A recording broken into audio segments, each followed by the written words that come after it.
Hola amantes తెలుసీనే welcome to our channel the real homies and this is your narrator Jeevi. So ఈ రోజు మనం ఆడుకోబోతున్నాం ఒక యూనిక్ కాన్సెప్ట్, అసలు ఎవరు చేయలేని కాన్సెప్ట్ గురించి మాట్లాడుకోబోతున్నాం. అదే మూవీ నట్షెల్. భయ్యా నువ్వు చేయనంత మాత్రం, నువ్వు చెప్పినంత మాత్రం అది కొత్త ఐడియా, కొత్త కాన్సెప్ట్ అవ్వదు. ఇప్పటికే చాలా మంది చేసేసారు, మేము చాలాసార్లు చూసేసాం. దీనిలో మీ స్పెషాలిటీ ఏముంది? కొత్త కంటెంట్ చేస్తుంటే మన రీచ్ ఇది, పాత కంటెంట్ మనం కొత్తగా ప్రజెంట్ చేస్తుంటే మన రీచ్ ఇది. ఇప్పుడు అర్థమైంది రాజా నేను ఎందుకు ఈ వీడియో చేస్తున్నాను? నువ్వు చెప్పేది ఆలోచిస్తుంటే రైటే అనిపిస్తుంది. సరే అయితే కానీ ఇంకా మన స్టైల్లోనే. సరే అయితే మరి నచ్చలు అనుకున్నాం, మరి ఏ మూవీ మీద చేద్దాం ప్లాను? నాకు అదే అర్థం కాక ఇలా కూర్చుని ఉన్నా. బేసికలీ నట్షెల్ అంటే ఏ రాడ్ మూవీ మీద చేసామనుకో రీచ్ బాగుంటుంది, మనం ఆడడానికి స్కోప్ కూడా ఉంటుంది. సో మనం ఫస్ట్ రాడ్ మూవీతో స్టార్ట్ చేద్దాం. రాడ్ మూవీయా? అయితే లైలా లేకపోతే శక్తి లేకపోతే షాడో వీటిలో ఏమైనా చేద్దామా? ఆహా ఇది చాలా రా మనకి. ఏం మాట్లాడుతున్నావు? మన దేవుడు మెహర్నోలన్ మూవీ వద్దంటావేంటి? అంటే ఇవన్నీ పాత పడిపోయినాయిరా, మనకు ఒక ఫ్రెష్గా ఇప్పుడే దిగిన రాడ్ కావాలి. కొత్తది అండ్ ఫ్రెష్ అయితే మేబీ ఫంకీ బాగుంటుందేమో రా. వద్దులే, అది ఈ మధ్య వచ్చింది, ఓటీటీకి వచ్చాక చూద్దాం. ఏంట్రా వీడియో మధ్యలో కూడా నోటిఫికేషన్స్ ఆన్లో పెట్టుకున్నావు?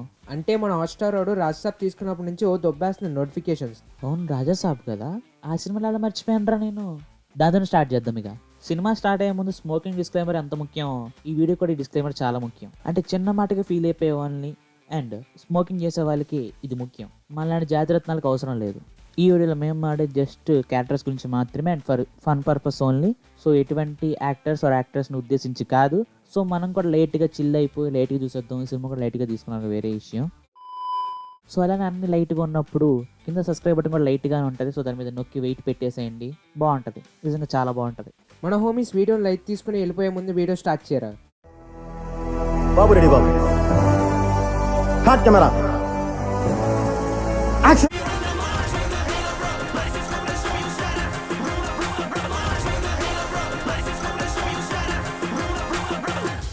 ఓపెన్ చేస్తే మన సత్యాన్న అస్థికల డబ్బాని బంగారం డబ్బాలాగా ఫీల్ అయిపోయి ఒక దాబాలోకి తీసుకెళ్తాడు. అసలు బండ్లు పెట్టి ఆప్షన్ కూడా ఉందో మర్చిపోతాడు అనుకోండి, వేరే విషయం.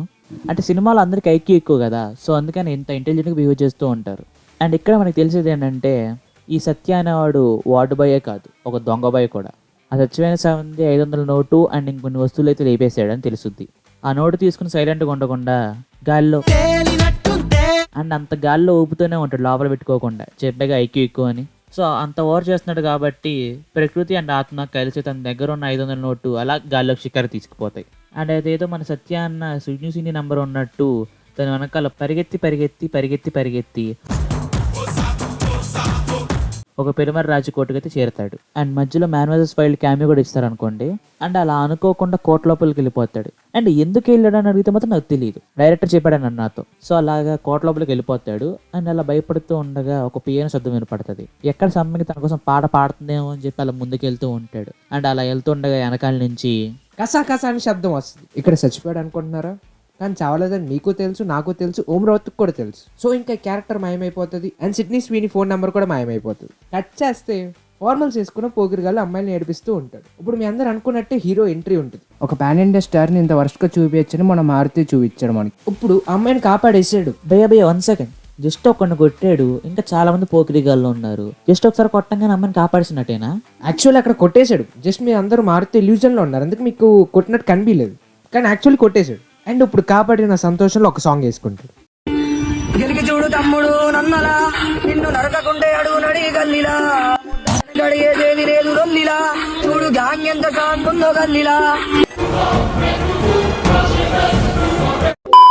ఇప్పుడు స్టోరీలో 2 కొత్త ఎంట్రీస్ అయితే ఉంటాయి. అవే రాజు సైడ్ చిక్ అండ్ రాజు నానమ్మ. మన రాజు నానమ్మకి అల్జైమర్స్ ఉంది.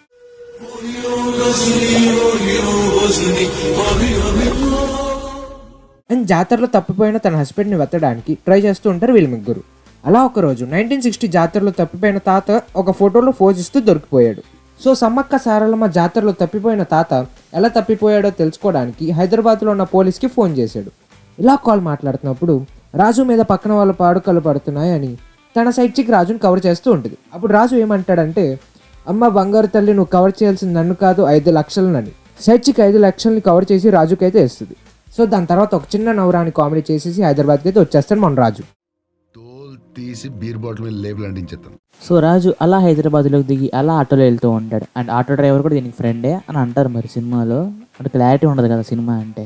సో అలా హైదరాబాద్లో తిరుగుదామని వెళ్తూ ఉండగా ఒక ఏంజల్ కనబడుతుంది. అంటే ఆ ఏంజల్లా ఉందా అంటే లేదు, ఆఫ్ కోర్స్ మనకు తెలుసు. But maverick Maruthi never disappoint us. So అలా ఏంజల్ని చూడంగానే రాజు గుండెలో ప్రేమస్వరం మోగుతుంది. సో అలా రాజు తేలుతాడు ప్రేమస్వరంలో. అండ్ ఏంజల్ అక్క కూడా రాజులో జీసస్ని చూసి ప్రేమస్వరంలో తేలుతుంది. అండ్ మనం ఈ సినిమాకి ఎందుకు వచ్చామని డిప్రెషన్లోకి పైకి తేలుతాం. సో ఇప్పుడు ఈ జర్నీని కొద్దిగా ఓపెన్ చేసి మాట్లాడుకుంటే రాజు ఐ వాన్ ఫాలో ఏంజల్ అని చెప్పి అలా ఫాలో అయిపోయి చర్చికి అయితే వెళ్ళిపోతాడు. సో మన రాజుకి చర్చ్ గురించి ఏం తెలుసా అంటే ఏమీ తెలియదు. సో అక్కడ కొద్దిగా కామెడీ పండించాలి. It's the time to cook the comedy. So అప్పుడే మన ఇక్కడ మన maverick Maruthi with comedy scenes. So అలా కామెడీ చేస్తూ ఉండగా మనకు చిన్న పాప ఎదురవుతుంది. ఆ బొడ్డు పాప ఎంత వెళ్ళిపోమన్నా సరే డార్లింగ్ అయితే వదలలేదు. బికాజ్ ఈజ్ డార్లింగ్ కాబట్టి. సో అలాగా అడిగితే who is this girl my Angel అనగానే ఆ పాప ఈ పాప అనుకున్న ఈ పాప ఆ పాపని చేసి మరి ఆ పాప బ్లెస్సీ పాప కాదు స్టెఫీ పాప అని చెప్పి మన రాజునైతే కన్ఫ్యూజన్లో పడేస్తుంది. సో ఇప్పుడు యాక్చువల్ అక్కడ ఉన్నది బ్లెస్సీ, బట్ మన రాజు అనుకునేది స్టెఫీ. వాట్ ఇఫ్ ఈ కన్ఫ్యూజన్. సో ఇప్పుడే ఒక చిన్న ట్విస్ట్, అంటే ఒక చిన్న కథలో పెద్ద ట్విస్ట్. ఇప్పుడు కలిసిన చిన్న పాపకి హార్ట్లో హోల్ పడి, సో అది పోల్చడానికి 3 లక్షలు ఖర్చు అవుతుంది. సో ఇప్పుడు బేసికల్లీ దానికోసం డొనేషన్ చేస్తూ ఉండగా మన హీరో ఎలాంటోడు దారకరణ వీర సూర్యుడు. అండ్ వాళ్ళ లాంగ్వేజ్లో చెప్పాలంటే జీసస్. సో అలాంటోడు మరి ఏం చేస్తాడు చెప్పండి. మీరు గెస్ చేసిందే. సో మీరు గెలుచుకున్నారు సబ్స్క్రైబ్ బటన్ ఫ్రీగా చేసుకోవడానికి. ఇవే తగ్గించుకుంటే మంచిది.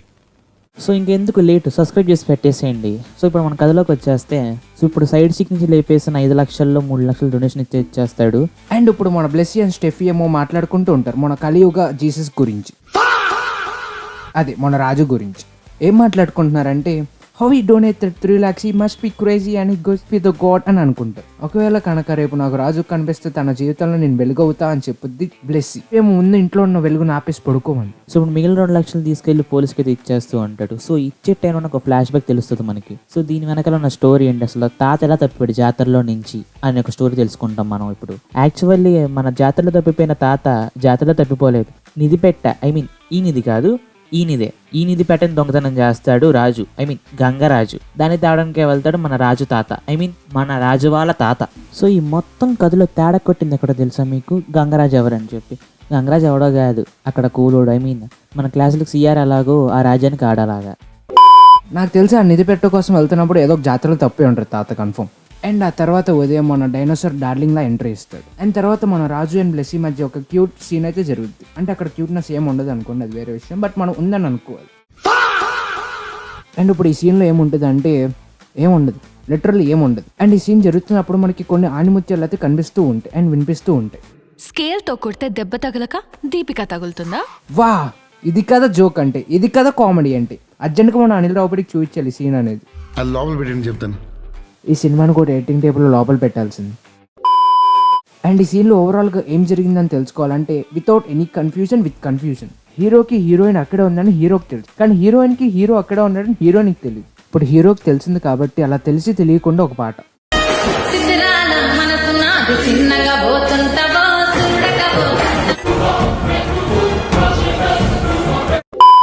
సో అలా పాట నుంచి బయటకు వచ్చాక ఏంజల్ అక్క రాజుకు ఫోన్ చేసిద్ది. ఇక్కడ మనం లవ్ సీన్ అని ఎక్స్పెక్ట్ చేస్తాం, కానీ అక్కడ ఉంది ఎవరు, మ్యావరిక్ మారుతి. ఫోన్ చేసి ఏం చెప్పుద్దంటే తుమారి తాత అచ్చ తాత నెహి మేరకు 3 లక్షలు దబాంగ్ కరికి తాత చెప్పేసింది హై. మన జాతరలో తప్పిపోయిన తాత సర్ప్రైజ్ రాజు అంటూ ఏంజల్ అక్క దగ్గర ఉన్న మనీ తస్కరిస్తాడు. అది ఎలా అంటే మత్తులో పెట్టి చిత్తులో పడేశాడు. తన పోరు వాడి హిప్నోటైజ్ చేసి తస్కరిస్తాడనమాట మనీని. ఇప్పుడు రాజుకు ఫోన్ చేసి మనీని డిమాండ్ చేసి, కానీ ఇప్పుడు కూడా హీరోయిన్కి హీరో తన హీరో అని తెలియదు మన హీరోయిన్కి. వా, వాట్ ఏ రైటింగ్ అసలు, వాట్ ఏ కన్వీనియంట్ రైటింగ్ అసలు. సో ఇప్పుడు మన రాజు ఒక సైడ్ ఏమో ఏంజల్ అక్కకి 3 లక్షలు ఇవ్వాలి, అండ్ ఇంకో సైడ్ ఏమో పోలీస్ స్టేషన్లో 3 లక్షలు ఇవ్వాలి. ఇలాంటి టైంలోని ఒక కొత్త క్యారెక్టర్ అయితే వస్తుంది మన మూవీలోకి. ఆ క్యారెక్టర్ ఎవరంటే మన తాత. ఎప్పుడో ఈ క్యారెక్టర్ తాతకి హెల్ప్ చేశారు. సో ఇప్పుడు రుణం తీర్చుకోవడానికి 1 కోటి రూపాయలు ఇవ్వడానికి వచ్చింది మన రాజు తాతకి, రాజుకి. అప్పుడు రాజు నా పొలంలో మొలకలు వచ్చాయో అని సంతోషించే టైంలోనే ఎవరు దొంగలు వచ్చి ఆ మనీని తస్కరిస్తారు. అండ్ మన రాజు బ్యాంగ్ అని ఫైట్ చేసి లాగేస్తాడు మనీని. ఇంకా మన రాజు ఈ క్యారెట్తో వెటకారం చేస్తున్న టైంలో ఏంజల్ అక్క చూసి తప్పుగా అర్థం చేసుకుంటుంది. అండ్ ఏంజల్ అక్క నన్నగా అయిపోతుందని డిసైడ్ అయిపోతుంది. బట్ దానికంటే ముందు మన రాజు ఏమనుకుంటాడంటే ఇక్కడ కూడా తప్పుగా అర్థం చేసుకుని అసలు ఆ అక్క నార్మల్ అక్క కాదు నన్నక్క అనుకుని పెళ్ళి ఏముండదని చెప్పి సాడ్ అయిపోతాడు. సో ఇంకా మన రాజు ఫుల్గా తాగేస్తాడు అండ్ ఈ క్యారెక్టర్లో ఏంజల్ అక్కని చూసుకుంటాడు. సో ఇంక ఈ క్యారెక్టర్ పేరు యాంగిల్ అక్క 2. యాంగిలా కాదురా ఏంజల్ అక్క 2. దానికంటే యాంగిల్ అక్కే బాగుంది. సో ఇంకా మనం ఈ క్యారెక్టర్ పేరు యాంగిల్ అక్క అని పిలుచుకుందాం. సో ఫుల్గా తాగేసిన రాజు ఈ యాంగిల్ అక్కకి ప్రపోజ్ చేస్తాడు. ఏమని? ఏంజల్ అక్క అనుకుని. సో ఇంకా ఈ యాంగిల్ అక్క మురిసిపోద్ది. సో అలా ఆ హ్యాపీనెస్లో అయితే ఇద్దరు కలిసి మెడిటేషన్ చేస్తారు. సో ఆ నెక్స్ట్ డే మార్నింగ్ అయితే తాగిన దిగగానే మన రాజుకి జ్ఞానోదయం అవుతుంది. యాంగిల్ అక్కలో ఏంజల్ అక్కను చూసేసుకున్నానని చెప్పి బాధపడతాడు. సో ఇది ఇలా జరుగుతూ ఉండగా ఇంకో సైడ్ మన రాజు వాళ్ళ నానమ్మ తాత కోసం హైదరాబాద్ ఆయేగా. సో తన దగ్గర ఉన్న నగల్ని కొంతమంది స్కామ్ చేద్దామని చూస్తారు. ఏంజల్ అక్క అండ్ రాజు వచ్చి ఆ గ్యాంగ్ని బ్యాంగ్ చేస్తారు. సో ఇదే టైంలో మన రాజుకి గంగరాజు కనిపిస్తాడు. మళ్ళీ బ్యాంగ్ చేసే టైంలోనే యాంగిల్ అక్క వచ్చి అప్పుడు ఈ గంగరాజే నా తాత అని చెప్పింది. సో ఇప్పుడు ఫ్లాష్ బ్యాక్ అయితే స్టార్ట్ అవుతుంది. సో బేసికల్లీ టెక్నికల్లీ ఏమవుద్దంటే మన రాజు తాతది కాదు ఈ రాజ్యం సంపద బ్లా బ్లా బ్లా అన్ని. ఇది మొత్తం మన రాజు నాన్నమ్మది. కానీ తన ఆల్జైమర్స్ వల్ల ఇది మొత్తం మర్చిపోతుంది. జాతరలో తప్పిపోయిన తాత యాక్చువల్లీ ఒక బెగ్గర్. మన తాత ఈ ఫ్లాష్ బ్యాక్లో ఆరో ఫామ్ చేస్తాడు అనుకుంటే కానీ చాలా దారుణమైన పొజిషన్లో పడేశాడు మన మావరిక్. అండ్ ఈ తాతకి ఒక పిచ్చి అయితే ఉంది. అదేంటంటే ఎలాగైనా ఈ గంగాదేవిని మత్తులో పెట్టి చిత్తులో పడేసి పెళ్లి చేసుకోవడం అండ్ తన దగ్గర ఉన్న ఆస్తి మొత్తం కొట్టేయడం. సో దానికోసం నల్ల మ్యాజిక్ అయితే నేర్చుకుంటాడు. అది కూడా ఒక చేయి దానం చేసి మరి. ఈయనకి దానగుణం ఎక్కువ అంటే ఏదో అనుకున్నా. మేబీ చేయి దానం చేసినందుకే నానమ్మ ఈయనకి దానగుణం ఎక్కువ అని అనుకుని ఉంటుంది. సో ఎన్నో రోజుల తర్వాత ఆ మత్తులో పడేసే చిత్తులో టెక్నిక్ అయితే నేర్చేసుకుంటాడు. అండ్ మత్తులో కూడా పడేస్తాడు. అండ్ ఆబ్వియస్లీ పెళ్లి కూడా చేసుకుంటాడు. అండ్ ఖజానా కూడా మొత్తం స్కామ్ చేసేస్తాడు. గురువు గారు నాది ఒక డౌట్. ఇప్పుడు ఎలాగో కనకరాజు గారు పెళ్లి చేసుకున్నాడు కదా. సో ఇప్పుడు దాని తర్వాత ఆస్తి మొత్తం ఆడిదే కదా, మరి ఎందుకు స్కామ్ వేసి వెళ్ళిపోవడాలు? ఈ ప్రశ్నకి సమాధానం మా ఓమ్రోజ్ చెప్తాడు. సరిపోయింది. హీరో విలన్ కొట్టుకుని కమెడీని చంపేసినట్టు నా మీద పడతారేంటి? అండ్ మన రాజు తాత అయితే మంచిగా స్కామ్ చేసేసి యాంగిల్ తాత మీద అయితే తోచేస్తాడు మొత్తం నిందని. అండ్ ఇంకా మన రాజు నానమ్మని అయితే రాజు నుంచి తస్కరించారు. ఇంకా అప్పటి నుంచి అయితే మన నానమ్మకి అయితే అల్జైమర్ స్టార్ట్ అవుద్ది. అండ్ ఇప్పుడు మన రాజుకి అయితే ఇన్ఫర్మేషన్ వస్తుంది. అదేంటంటే తన తాత అడవిలో అడవి మనిషిలాగా తిరుగుతున్నాడని విషయం. సో ఇంకా వేరే విషయం ఆలోచించకుండా మన రాజు అండ్ తన ఫ్రెండ్స్ అడవిలోకి అయితే వెళ్తారు తన అడవిలో తప్పిపోయిన తాతని పట్టుకోవడానికి. స్టార్టింగ్లో చూసిన ఆ పిల్లమ్మ రాజు కోటకు అయితే వెళ్తారు వీళ్ళందరూ. అయితే ఇప్పుడు అక్కడ తెలిసిన నిజం ఏంటంటే మన తాత ఎప్పుడో ఫసక్ అయిపోయాడు. పని పడలేక ఆత్మలా తిరుగుతూ ఉన్నాడంట అక్కడ. ఎక్కడ పడితే అక్కడ. అండ్ తాత బ్రెయిన్ యూజ్ చేసి ఒక మాస్టర్ ప్లాన్ కుక్ చేసి తెప్పించాడు మన రాజుని ఇక్కడికి. సో దట్ వాళ్ళ నానమ్మ సోలోగా ఉంటుందని. అండ్ ఆ కోట నుంచి తప్పించుకోవడం కూడా ఇంపాసిబుల్. ఎందుకంటే అక్కడ తాతయ్య ఓనరు, తాతయ్య వాచ్మ్యాన్ కూడా. ఆయన తంత్రాలు యూజ్ చేసి తప్పించుకోవడానికి ఇంపాసిబుల్ చేశాడు. సో మన తాత మనవడు ఫ్రెండ్స్ సరదా పడుతూ ఉంటారు అక్కడ. తాత తన మ్యాజిక్ చూపించి రకరకాలుగా ఆడుకుంటారు వీళ్ళతో. Football, cricket, basketball, what not. ఒక్కసారి ఏమో చుక్ అని ట్రైన్ వస్తుంది, ఎస్కేప్ అవ్వడానికి ట్రై చేస్తుంటే. అండ్ ఇంకోసారి పిక అని పీకచ్చు థండర్ బోల్ట్ షాక్ కూడా వస్తుంది. అండ్ ఇంకోసారి తాత ఆర్మ ఫార్మింగ్ చేయడానికి మంటల నుంచి నడుచుకుంటూ వస్తాడు. ఇన్ని ఘోరాల మధ్య మన రాజుబాయ్ యాంగిల్ అక్కతో మెడిటేషన్ చేస్తూ ఉంటాడు. ఉన్న ప్రేయర్ సరిపోనట్టు మన ఏంజల్ అక్క అండ్ ఒక టైలర్ని అయితే వేసుకుని వస్తారు సరదా పడడానికి. అండ్ మన ఏంజల్ అక్క నన్ను కాదని అక్కడే తెలుసుకుంటాడు మన రాజు. సో ఇప్పుడు ఏంజలా ఏంజల్ అని సందేహంలో పడతాడు మన రాజు. ఇంత పెద్ద సమస్యలు ఏంజల్ అక్క ఎందుకు వచ్చింది మ్యావరిక్ బ్రో అని ఫీల్ అవుతున్న ఈ టైంకే మన మ్యావరిక్ బ్రో ఈ హేట్ సరిపోదంటూ ఇంకా కావాలి అంటూ సహనా ఫీమేల్ వర్షన్ వదులుతాడు. అంటే సాంగ్ బాగుంటుంది నో డౌట్. బట్ సినిమాలో ఆ సిచ్యువేషన్లో అవసరమా అని ఫీల్ వస్తుంది. ఎందుకంటే నిమిషానికి ఒకసారి జోనర్ మారిపోతుంది. ఒకసారి హారర్ అంటాడు, ఒకసారి కామెడీ అంటాడు, ఇంకోసారి రొమాన్స్ అంటాడు. దీనందరికి సంబంధం లేకుండా ఇల్యూజన్ అంటాడు. ఇదంతా భరించలేక పాటలు అంటాడు. అసలు ఎటుపోతుందో ఈ సినిమా ఎవరికి అర్థం కాదు. సాంగ్ అన్న ఇంకా మన యాంగిల్ రే ఇందాక గోటుగాడు కదా ఉంది, నువ్వు ఇప్పుడు వచ్చావు? ఇప్పుడు దాకా నేనే మాట్లాడారా? నువ్వు ఇల్యూషన్లో పడిపోయి గోటుగాడు అనుకుంటున్నావు. నువ్వేనా మారుతి అనుకుంటున్నావా? సొల్లాపి నిజం చెప్పే. మీరు నా టాలెంట్ని తొక్కేస్తున్నారని చెప్పి ఆ గోటుగాడిని తొక్కేసి వచ్చా. రే అలా కాదురా. ఇప్పుడు అదంతా కాదు కానీ సొల్లాపి వీడియో చేద్దాం. సరేలే కానీ ఇప్పటికే చాలా లాగ్ అయిపోయింది. సాంగ్ అన్న ఇంకా మన యాంగిల్ అక్క ఏంజల్ అక్క ఒకే రూమ్లో ఉన్నారు. యాంగిల్ అక్క ఏంజల్ అక్క నుంచి నిజం తెలుసుకోవాలని ట్రై చేస్తుంది. అప్పుడు మన రాజు ఏంజల్ అక్కకి హెల్ప్ చేయడానికి తాతలాగా యాక్ట్ చేస్తాడు. తాత ఏమో యాక్టింగ్ ఎందుకు మనవడా చేసి చూపిస్తా అని రాజు లోపలికి దూరాడు. అండ్ నానమ్మని భయపెడతాడు కాల్లో. కట్ చేస్తే రాజు ఈస్ బ్యాక్. అండ్ ఇంకా ప్లేయర్స్ గేమ్లో పార్టిసిపేట్ చేయడానికి ఎంట్రీ ఇస్తాడు. అదే doctor Padma Bhushan. By the way మన ఏంజల్ అక్క రికమెండ్ చేసింది ఈ దెయ్యాలు పట్టుకునే బ్రోని. అండ్ వచ్చాక ఇన్కమ్ ట్యాక్స్ ఆఫీసర్ లాగా మొత్తం కోర్టుని పరీక్షిస్తాడు. మొత్తం పరీక్షించాక ఏం చెప్పాడంటే ఆయన నార్మల్ బ్లాక్ మ్యాజిక్ చేసే బెగ్గర్ కమ్ రాజు కాడు. హీఈస్ ఎక్సర్సిస్ట్, సైకాలజిస్ట్, హిప్నోటిస్ట్ అండ్ అన్ని చెప్పి తాత ఆరాపించాడు. ఎలా తప్పించుకోవాలని అడిగితే అది సోది చెప్పాడు, ఏదో కొత్త వరల్డ్ సెల్ఫ్ హిప్నటైజ్ అని. అప్పుడు రాజుకి డౌట్ వచ్చి ఈ దయ్యాలు పట్టుకోవడం నీకు చేత కాదు కదా అని అడుగుతాడు. అప్పుడు మన డాక్టర్ కూడా ఏమంటాడంటే, అహం బాలిక, మాది మీ తాతది పట్టుకోవాలి అంటే నేను చెప్పేదంతా నమ్మాలి, నేను చెప్పేది సొల్లు అంటే మీ తాత కూడా పెద్ద సొల్లే అని అంటాడు. మా తాతది అంత పెద్ద మాట అంటే అని చెప్పి రాజు ఏది దమ్ముంటే 1 కేజీ ఉప్పు తెప్పించు అని అడుగుతాడు. అప్పుడు డాక్టర్ ఏమంటాడంటే, కళ్ళు మూసుకొని హిప్నటైజ్ చేయండి, ఉప్పు ఎందుకు, ఉప్పు వచ్చే చోటుకి పంపిస్తాం మిమ్మల్ని అని చెప్పి పంపిస్తాడు. అది తీరా చూస్తే ఒక బీచ్. ఆ బీచ్లో మన రాజు బ్రో చిల్లయి ఉప్పు ఏరుకుందాం అనుకున్న టైంలోనే మన తాత వచ్చి, అరే మనవడ నీకెందుకు ఆ ఉప్పు, రక్తం చూపిస్తారా అని చెప్పి తన ఓళ్ళలోకి అయితే లాగేసుకుంటాడు. సో అప్పటి నుంచి భయపడిపోయిన రాజు టక్కని లేచిపోయి తాత చంపేశాడని చెప్పి అరుస్తూ ఉంటాడు. తాతకి నేను ఉప్పు తినడం కూడా ఇష్టం లేదని చెప్పి ఫీల్ అయిపోతాడు రాజు. సో ఇప్పుడు డాక్టర్ మళ్ళీ ఇంకో సొల్యూషన్ తీసుకుని వచ్చాడు. అది ఏంటంటే, నువ్వే చెప్పలేరా అంటే నాకు అర్థమైంది, బట్ నీకు అర్థమైందో టెస్ట్ చేయడం కోసం అడుగుతున్నాను నీకు అంతే. బేసికలీ డాక్టర్ బ్రో ఏం చెప్పాడంటే నెగిటివ్ ఎనర్జీ అంటే గోస్ట్, బ్లాక్ మ్యాజిక్ థింగ్స్, బ్లా బ్లా బ్లా లాంటివి నుంచి ఎస్కేప్ అవ్వాలంటే మన ఆలోచనలు యూజ్ చేసి ఆ నెగిటివ్ ఎనర్జీని డిస్ట్రాయ్ చేయొచ్చు. బట్ ఆ చక్రాన్ని యూజ్ చేయడం అంత ఈజీ కాదు. వాటిని యూజ్ చేయాలంటే మన జన్మజన్మల నుంచి యోగా సాధన చేసి ఉండాలి, లేదా మన బాడీలో ప్రతి పార్ట్లో ఎమోషన్స్తో నిండి ఉండాలి, just like a boy part emotions. ఇదంతా ఆ బుక్లో చూసి చదువుతాడు డాక్టర్ బ్రో. తనకంటే ఎక్కడ ఐక్యూ ఎక్కువ వచ్చేస్తుందేమో అని తాతకు కోపం వచ్చి ఆ బుక్ని కాల్ చేస్తాడు. ఇంకా డాక్టర్ బ్రోని బ్యాంగ్ చేసి గెట్ అవుట్ ఆఫ్ మై కొంప అని చెప్పి బయటికి తోసేస్తాడు. కట్ చేస్తే మన రాజు ఏంజల్ అక్కని ఓదరుస్తున్నప్పుడు యాంగిల్ అక్క చూసేసింది. ఇంకా అక్యూట్ యాంగిల్ నుంచి అప్ట్యూస్ యాంగిల్ అయిపోయింది. ఇది నాకు తెలిసి ఒక బ్యాడ్ జోక్. బ్రో నువ్వు దొబ్బి ఇక్కడి నుంచి ముందు మన మ్యావరిక్ బ్రో చెడగొట్టడు మంచిగా వెళ్తుంది అనుకున్న లోపలనే మళ్ళీ సోదిగోల. ఏంజల్ అక్క యాంగిల్ అక్క సరిపోనట్టు మన మూవీ స్టార్టింగ్లో చూసిన రాజు సైడ్ చికెన్ కూడా ఎత్తుకొస్తారు సినిమాలోకి. నేను వాళ్ళగా పిచ్చిదని అనుకున్నావా? తెప్పిచ్చారు కానీ ఎంత క్యూట్గా ఉందో పాప. ఈ బంగ్లాలోకి ఎంట్రీ చేస్తుంది మళ్ళీ ఆమె. సో ఇంక ఇప్పుడు angel versus angle versus side chick, వీళ్ళ మధ్యలో మళ్ళీ ఇంకో కొత్త క్యారెక్టర్స్. అప్పుడెప్పుడో అడవి దొంగలు దొంగతనానికి వచ్చారంట. అప్పుడు మన తాత బ్లాక్ మ్యాజిక్ కోసం వాళ్ళు ఫసక్ చేశాడంట. ఇప్పుడు రివెంజ్ కోసం అని చెప్పి మన రాజుని కార్నర్ చేశారు. ఇంకా రాజు ఏం చేయాలో అర్థం కాక డాక్టర్ బ్రో ఒక డోర్ ఓపెన్ చేయొద్దని చెప్పాడు కదా, ఇంకో చాయిస్ లేక ఆ డోర్ని అయితే ఓపెన్ చేశాడు. అండ్ బూమ్, తాత ఈస్ బ్యాక్. అండ్ ఇంకా రాజు లోపలికి ఎంట్రీ చేస్తాడు. అందరినీ బ్యాంగ్ చేశాడు. ఫైట్ అంతా బాగానే ఉంది కానీ దీని వెనకాల లాజిక్ అంటే నాకు అర్థం కాల. ముందు సీన్లో ఏమో తలుపు తెరవకపోయినా సరే రాజు బాడీలోకి దూరిపోయాడు తాత. ఇప్పుడు తలుపు తెరిస్తేనే కానీ రాలేదు. What a logic, what a writing, వాహ్. ఇంత మంచి క్రేజీ ఫైట్ చూసాక ఇంకా మూవీ సెట్ ఉంటుంది, దూసుకుని వెళ్తుంది అనుకునే లోపులోనే మన maverick Maruthi is back. Song, 3 హీరోయిన్స్తో సాంగ్. ఎందుకు బ్రో, ఎందుకు మేమంటే అంత పగ నీకు? రాను నే రాను రాను బొంబాయికి రాను. సో రాజు గంగరాజుకి ఫోన్ చేసి వాళ్ళ నాన్నని మహల్కి తీసుకురామని చెప్తాడు. అండ్ తీరా చూస్తే చెప్పింది రాజు కాదు, రాజు వాళ్ళ తాత.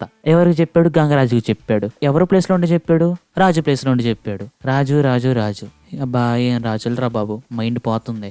సో ఇంకా గంగరాజు వెళ్ళి వాళ్ళ నాన్నమ్మతో నిజం చెప్తాడు. తాత వికెట్ తన్నే స్టేజ్లో ఉన్నాడని చెప్తాడు. ఇంకా నానమ్మకి ఆనందంలో ఏం చేయాలో అర్థం కాక కళ్ళు తిరిగి పడిపోతుంది. ఇప్పుడు ఆనందంలో కళ్ళు తిరిగి పడిపోతే ఏం చేయాలి? హాస్పిటల్లో చేర్చాలి. సో హాస్పిటల్ చేరుస్తాడు మన గంగరాజు తీసుకెళ్ళి రాజు వాళ్ళ నానమ్మని. ఈ విషయం రాజుకి అయితే తెలుస్తుంది. అండ్ ఇంకో విషయం కూడా తెలుస్తుంది రాజుకి, హాస్పిటల్ బిల్ కట్టడానికి ఎవరు లేరని చెప్పి. సో రాజు మారోడి చికెన్ మళ్ళీ గీకి డబ్బులు తీసుకెళ్ళి ఇద్దాం అనుకుంటాడు. బట్ తాత డబ్బులు ఎక్కడున్నా సరే వదిలిపట్టనని చెప్పి రాజుని బయటికి వెళ్ళినప్పుడు. సో ఇదంతా మన తాత కుక్ చేసిన ప్లాన్ ఇది. సో ఎవరిని బయటికి వెళ్ళనివ్వకుండా చేసి వాళ్ళ నాన్నమ్మ ఒంటరిదాన్ని చేసి మనల్ని డిప్రెషన్లోకి తోసి ఎందుకు వచ్చిన సినిమా కానీ బాధలో పడేలా చేసి బయటకు వచ్చేస్తున్నా సారీ. సో ఇప్పుడు ఆ నాన్నమ్మని బాధ పెట్టి కృంగి కృషించేలాగా చేసి సో అప్పుడు తను చచ్చిపోయిన 3వ అమావాస్యకి బలివ్వాలని అనుకుంటాడు వాళ్ళ నాన్నమ్మని. అలా చేస్తేనే వాళ్ళ తాత మళ్ళీ పుట్టి తను సంపాదించిన డబ్బులు మొత్తం ఎంజాయ్ చేద్దాం అనుకుంటాడు. ఇదే ప్రాసెస్ని తను రిపీట్ చేస్తా వద్దాం అనుకుంటాడు. But there is hero, our rebel star. So అలా అవనిస్తాడంటే అవనివ్వడు. సో ఇదంతా ఎలా అవుద్దంటే చాలా అంటే చాలా ఎత్తుకి పై ఎత్తులాగా జరుగుతూ ఉంటాయి అన్నమాట. సో ఆ ఇల్యూషన్లోకి తీసుకెళ్ళి మన రాజుని ముప్పు తిప్పులు పెడతాడు. బట్ రాజుకి ఒకేసారి ఇన్స్పిరేషన్ తెచ్చేసుకుంటాడు. వాళ్ళ నానమ్మ దగ్గర ఉన్న ఆస్తిని ఊహించేసుకుని, అంటే వాళ్ళ నాన్నను ఊహించుకుంటాడు అనుకోండి, బట్ నానమ్మ వెనకాల ఆస్తి ఉందని ఊహించేసుకుంటాడు. సో అలా ఊహించుకోగానే ఇంకా రాజుకి ఫుల్ ఎనర్జీ వచ్చేసి ఇల్యూషన్ పై ఎత్తుకి ఎత్తేసేసి అయితే మన తాతను ఓడిపిస్తూ ఉంటాడు. సో మన తాతలు ఊరుకుంటాడా అంటే మొసళ్ళు తెప్పిస్తాడు, షాడో ఫైట్ నుంచి నింజాలను తెప్పిస్తాడు, వాళ్ళని వేస్తాడు, వీళ్ళని వేస్తాడు, అలా బ్యాంగ్ చేస్తూనే ఉంటాడు మన రాజు. అండ్ ఈ ప్రాసెస్ మధ్యలో మన రాజు ఏం చేస్తాడంటే డబ్బుని తగిలెట్టేస్తాడు. సో మన తాతకి ఎలా ఉంటుంది, మండిపోతుంటుంది కదా కాలుతుంటే. సో తన డబ్బుల్ని కాల్చేస్తుంటే ఎవరికైనా మండిపోతుంది. అలానే మన మారుతి బ్రో కూడా మన డబ్బుల్ని కాల్చేస్తాడు, అది వేరే విషయం అనుకోండి. సో ఇలా చేస్తూ ఉంటే తన 5 చక్రాల్లో ఎక్కడ గెలిచేసి తనకంటే ఎక్కువ స్ట్రాంగెస్ట్ పర్సన్ అయిపోతాడని చెప్పి మన తాత ఏం చేస్తాడంటే ఒక జైంట్ డూమ్స్డేగా మారిపోతాడు. అది జైంట్ మాన్స్టర్గా అయితే మారిపోతాడు. అలా మారిపోయి మన రాజుని నలిపేద్దాం అనుకుంటాడు. బట్ నలిసిపోవడానికి నార్మల్ స్టారా, హీస్ రెబల్ స్టార్. తను 5 చక్రాన్ని సాధించి మన తాతని ఒకే ఒక పంచుతో అయితే లేపేస్తాడు పైకి. సో దాంతో ఈ సినిమా సుఖాంతం. బట్ మనం ఏ జన్మలు ఏం పాపం చేసుకున్నామో మారుతి చేతులు పడ్డాము. సో ఇంకా మళ్ళీ మారుతి బ్రో పార్ట్ 2 లాంటి ఒక చిన్న టీజ్ ఇస్తాడు. బట్ అదైనా బాగా ఇచ్చాడంటే డొల్ల ఏమీ లేదు. సో దాంతో ఈ రాజసాబ్ కథ ముగిసిపోయింది. సో ఇది మా నట్షల్. మీకు నచ్చిందని అనుకుంటున్నాం. సో మీకు నచ్చితే మా వీడియోని లైక్ చేయండి, షేర్ చేయండి, అండ్ మర్చిపోకుండా మన ఛానల్ సబ్స్క్రైబ్ చేసి పెట్టుకోండి. అండ్ ఈ నట్షల్ మీకు ఎలా అనిపించిందో కామెంట్ చేయండి. మాకు తెలుసుకొని కొన్ని పొరపాటు జరుగుతూ ఉంటే, లైక్ ఆడియో సరిగ్గా క్లారిటీగా లేకపోవడం అప్పుడప్పుడు. సో ఈ జస్ట్ లర్నింగ్ ఇట్. ఈ నట్షల్ సిరీస్ బాగుందంటే కామెంట్ చేయండి. సో దాని మీద కూడా ఇంకా ఫ్యూచర్ వర్క్ చేసి ఇంకా కొద్దిగా మంచి కామెడీతో అయితే ఎంటర్టైన్ చేస్తాం మిమ్మల్ని. అండ్ ఏ మూవీ కూడా చేయాలో కామెంట్ చేసేయండి. So see in my next video. So bye.